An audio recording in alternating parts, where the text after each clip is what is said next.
Charlotte, have you met this Mr. Bingley? I have. I've danced with him. He's quite amiable, but very young, just 3 and 20. Is that him over there, dancing with Jane? It is. He seems to be making her laugh. I'd like him already then. Liza, it's all true. So Elizabeth Darcy is a 2-woman version of Pride and Prejudice where they play all the characters, including the men. And it takes place this time in the Frontenac Club Inn, and the audience moves around the inn to different rooms as the play goes on. Introduced to anyone, he seems very grand, very proud. He sounds very disagreeable. I should say he has a right to be proud. It's interesting. I mean, site-specific or immersive theater is another term for it. It's becoming much more popular nowadays. You're seeing theater in less conventional venues. And a lot of audiences, if it's their first time with it, are a little hesitant. So I would say anyone who wants to come see this, just, the more bold you are, the more you're going to see and have a better view and enjoy the production. So it's kind of a way to, because everyone always wants that front row seat and you'll pay tons of money for it. This way you could be this far away from the action. So it's a great up and close version of it.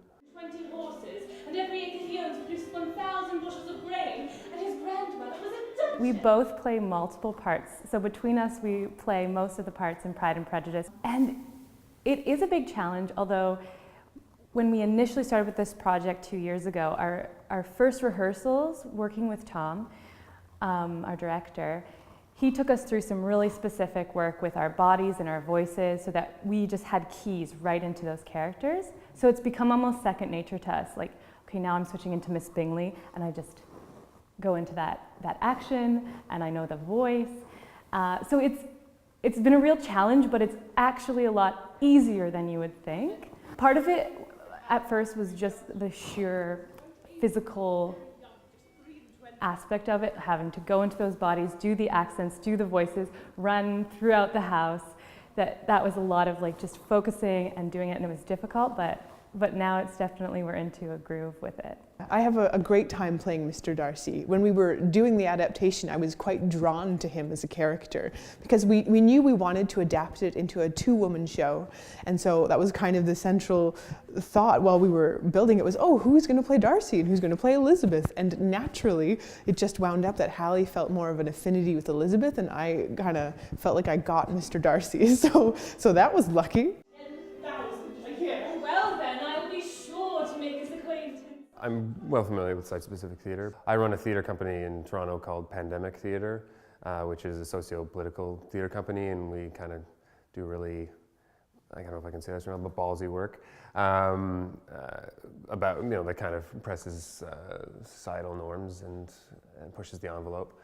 And in a very subtle way, I'm trying to do that with this production, because Jane Austen does have a great socio-political bubbling underneath all of her work, even though it's in the world of Regency, which is why I love her writing. Have you met him? No, he has not asked to be introduced to anyone. It's very different. This play is very different from a traditional play where you're in an audience and you have a stage, because the audience is moving throughout the space with us for part of it, and they're right in there, in the space, in the rooms with us. So as actors, that's really interesting because a lot of the time when we've done it in the past, people will be right beside us. And we want that, we encourage that. But certainly that is so different from a traditional theater setting. And what that means is that while this is true with all theater, where the audience plays a huge role in the energy of the show, it's even more so with this show.